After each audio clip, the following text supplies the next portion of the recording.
Big bang సిద్ధాంతం. ఇది ఆధునిక శాస్త్రం చెప్పిన విషయమా? లేకపోతే మన వేదాల్లో ఇది సహస్రాబ్దాల క్రితమే చెప్పబడిందా? ఈ ప్రశ్నకు సమాధానం మన సనాతన వేదాల్లో దాగి ఉంది. శాస్త్రవేత్తల ప్రకారం సుమారు 11.8 బిలియన్ల సంవత్సరాల క్రితం విశ్వం ఒక చిన్న బిందువులో ఉండేది.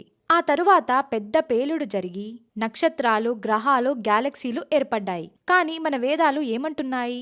సృష్టి గురించి మన వేదాల్లో 3 గొప్ప సిద్ధాంతాలు ఉన్నాయి. మొదటిది నాసదీయ సూక్తం. ఆది కాలంలో ఏమీ లేదు, కానీ ఒక మహాశక్తి మాత్రం ఉండేది. రెండవది హిరణ్యగర్భ సిద్ధాంతం. సర్వశక్తిమంతుడి ఆలోచనతో బంగారు గర్భం లాంటి మూలకణం నుండి విశ్వం ఉద్భవించింది. మూడవది పురుష సూక్తం. ఏకైక దేవశక్తి విశ్వరూపంగా మారి బ్రహ్మాండాన్ని సృష్టించింది. వేదాల్లో చెప్పిన హిరణ్యగర్భ సిద్ధాంతం బిగ్ బ్యాంగ్ థియరీకి అనేక సమాంతరాలు చూపుతున్నాయి. భారతీయ ఋషులు కోటి సంవత్సరాల క్రితమే ఈ విశ్వరహస్యాలను గ్రహించారా? సనాతన ధర్మం ప్రపంచపు పురాతన జ్ఞానం, భవిష్యత్తుకు మార్గం.